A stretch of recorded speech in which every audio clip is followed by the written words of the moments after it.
First, the top news headlines. Manipur gears up for Yaosang. Sacred flame collected from Kangla Fort to kicked off community sports meet.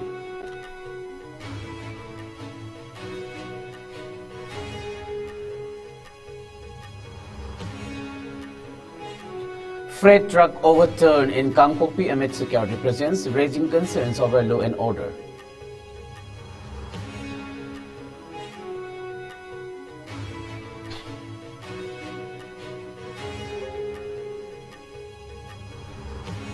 And security forces nabs multiple militants, seize arms and tactical gear in crackdown on insurgency across Manipur.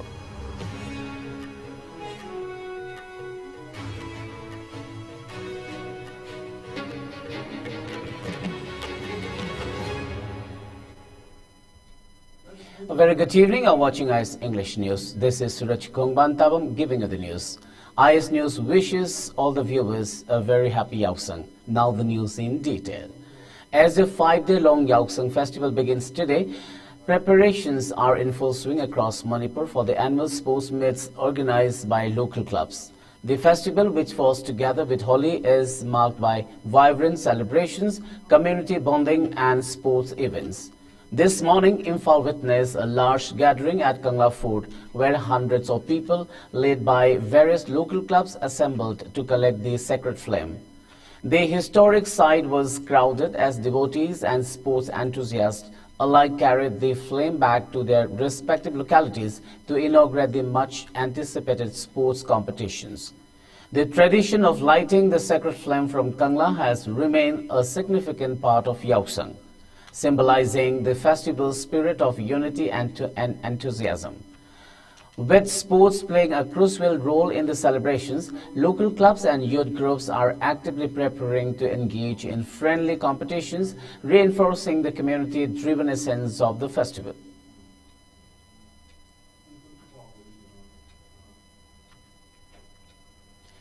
The President of India, Draupadi Murmu, extended her greetings to fellow citizens both in India and abroad.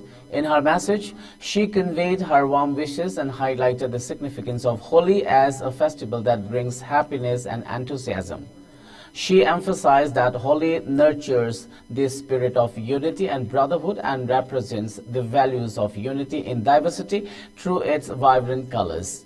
The President also noted that the festival symbolizes the victory of good over evil and serves as a reminder to spread love and positivities. She expressed her hope that the festival would bring joy and prosperity into people's lives.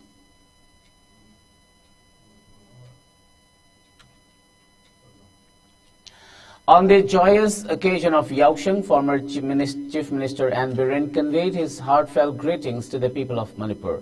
He highlighted that the Festival of Colors and Harmony symbolizes unity, joy and the rich cultural heritage of the state. Wishing happiness, good health and prosperity to all, he also extended his hopes for a safe and blessed celebration. Meanwhile, Thanga MLA T. Robindra Singh also extended warm wishes to the people of Manipur on the vibrant festival of Yaosang. He expressed his hope that the festival would strengthen bonds among the people and bring lasting peace and harmony to the state. Urging everyone to celebrate in unity, he called for collective efforts towards restoring peace in Manipur. He also made a special appeal to the youth, urging them to stay away from drugs, abusive substances and unnecessary conflicts. Instead, he encouraged them to embrace the spirit of sports and games to build a healthier and stronger society. He concluded his message by wishing everyone a happy and peaceful Yaosang. A freight truck was reportedly overturned by unidentified individuals on the national highway in Kangpokpi district, Manipur. Despite the alleged presence of security forces, such incidents continue to occur. The truck was plying mattress of a departmental store in Imphal West. Concerns have been raised regarding the alleged leniency of the central and state governments towards illegal immigrants from the Chin Kuki Jau communities. These groups have persistently advocated for a separate administration carved out of Manipur. Various stakeholders, including officials from the Home Ministry, Raj Bhavan Manipur, and security forces such as Spear Corps, Army, CRPF, BSF and Manipur Police are being urged to take decisive action.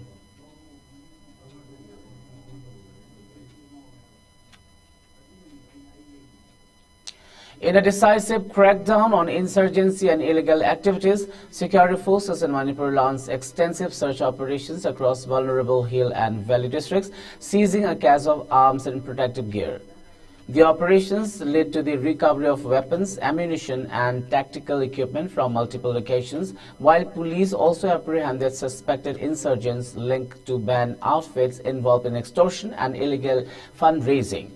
During a search in Pukhao, Santipur Hill areas under Sagol Mang Police Station in Imphal East District, security personnel recovered a bolt-action .303 rifle with a magazine, 10 Insas LMG magazines, 1 Insas rifle magazine, 13 BP helmets and 6 BP jacket covers.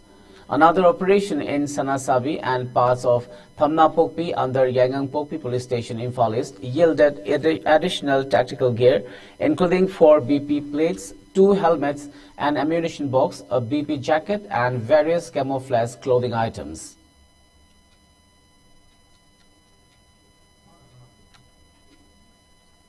Meanwhile, security forces apprehended a suspected UNLFK cadre, Moirangthem Ricky Singh, aged 22, of Kurai Chairen Thong, Imphal East, from the general area between BP 85 and BP 86 in Technopal district on March 13. A day earlier, Manipur police arrested an active Pripa cadre, Laishram Bishorjit Maite, alias Uremba, aged 33, of Segmaijin Mayalikai, for extorting money from the public in Kakching. In a separate case, Yumnam Premjit Maite, aged 54, of Kawa Leifrak Pamleka, Imphal West, was arrested from a furniture shop at Kawa Assembly Kai for allegedly collecting funds for KCP Apunba from vehicles transporting timber. Police recovered a mobile handset, a side bag with receipt books, an Aadhaar card and a seal from his possession.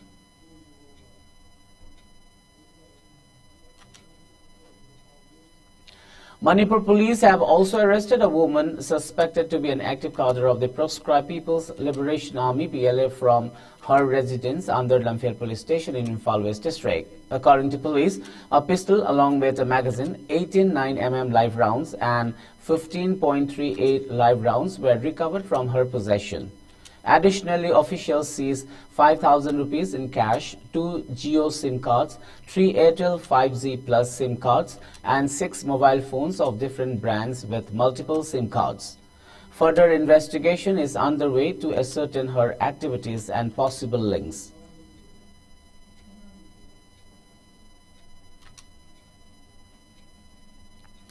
A joint team of Narcotic Control Bureau Imphal and Manipur Police arrested 3 individuals and intercepted a large consignment of WY tablets, approximately 102.393 kg of the contraband drugs near Lilong Police Station in Thawal District. The arrested person has been identified as Amaldas Jalzo, is 42, son of Lachit Gong, Sarupathar, Golaghat District, Assam, Muhammad Khurshid. Police also seized 1 truck and another 4-wheeler used by arrested person to transport the contraband drugs.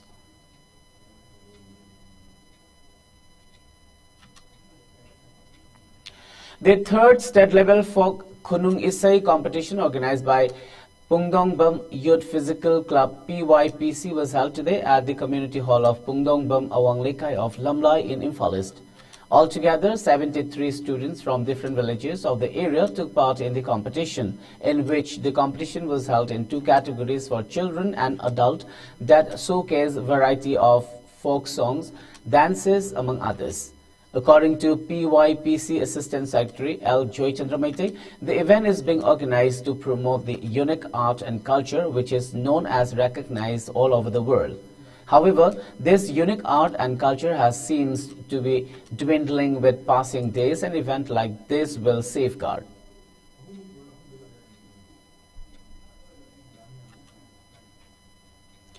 Kaushambi police arrested a man impersonating the High Commissioner of Oman and having protocol like diplomats in Uttar Pradesh and other states.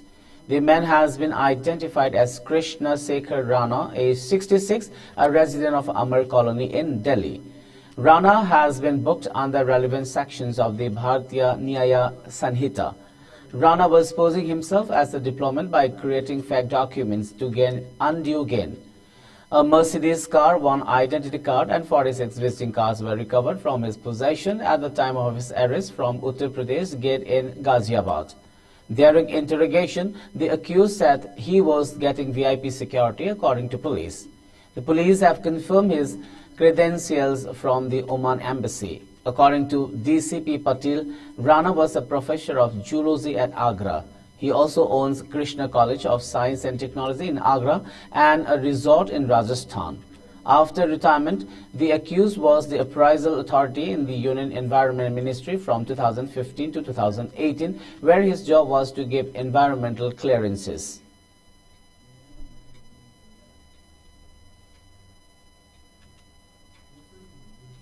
A woman died and 7 people were left injured after a high-speeding car rammed into dam in Gujarat's Vadodara.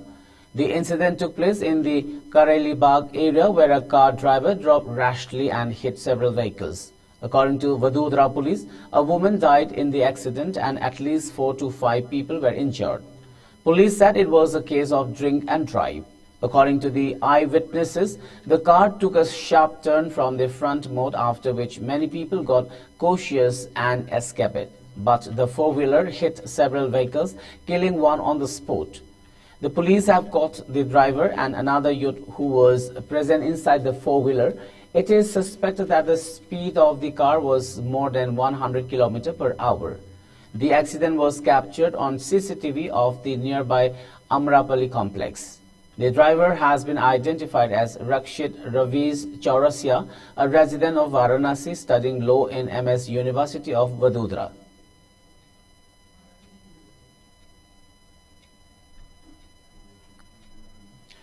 Israel's military carried out an airstrike Thursday on a residential building on the outskirts of the Syrian Arab Republic's capital, Damascus, which was reported as a command center of the militant group Palestinian Islamic Jihad. The military alleged that the command center has been used to direct attacks against Israel and vowed to respond forcefully to the presence of Palestinian militant groups inside Syria. The Britain-based Syrian Observatory for Human Rights, a war monitor, said the building targeted is located in the suburb of Damar, northwest of the capital. It said one person was killed. Defense Minister Israel Katz warned in a statement that whenever terrorist activity is organized against Israel, Syria's new President Ahmed al-Sarraj will find Air Force planes cycling above him and attacking terrorist targets. Also Thursday, United Nations-backed experts accused Israel of the systematic use of sexual, reproductive and other gender-based violence in its war against Hamas in the Gaza Strip.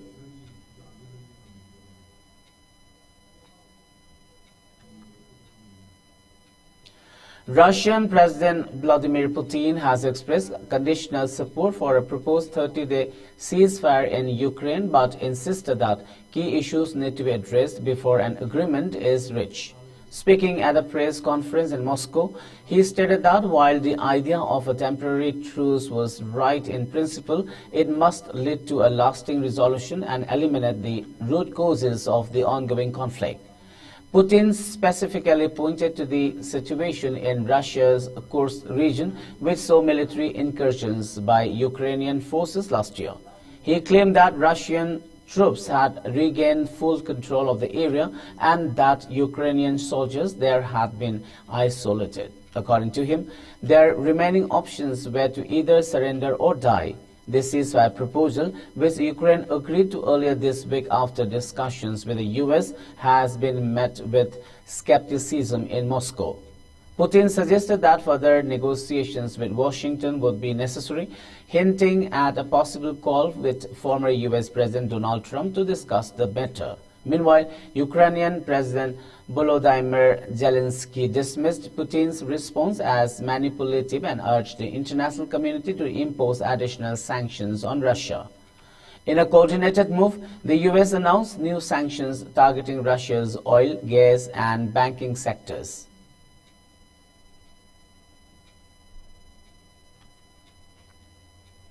Before we wind up, let's have a quick look at the top news headlines once again.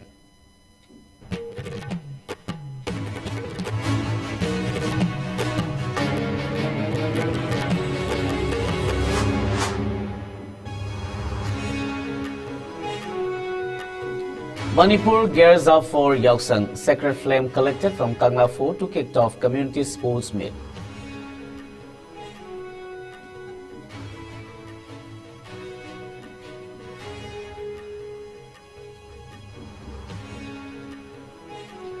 Freight truck overturned in Kangpokpi amid security presence, raising concerns over law and order.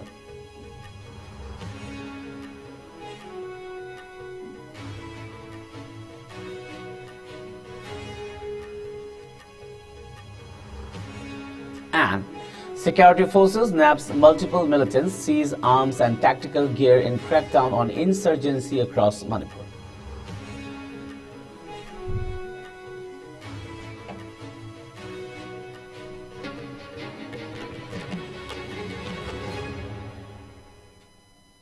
Well, that's all for now. Keep watching IS News and have a great evening.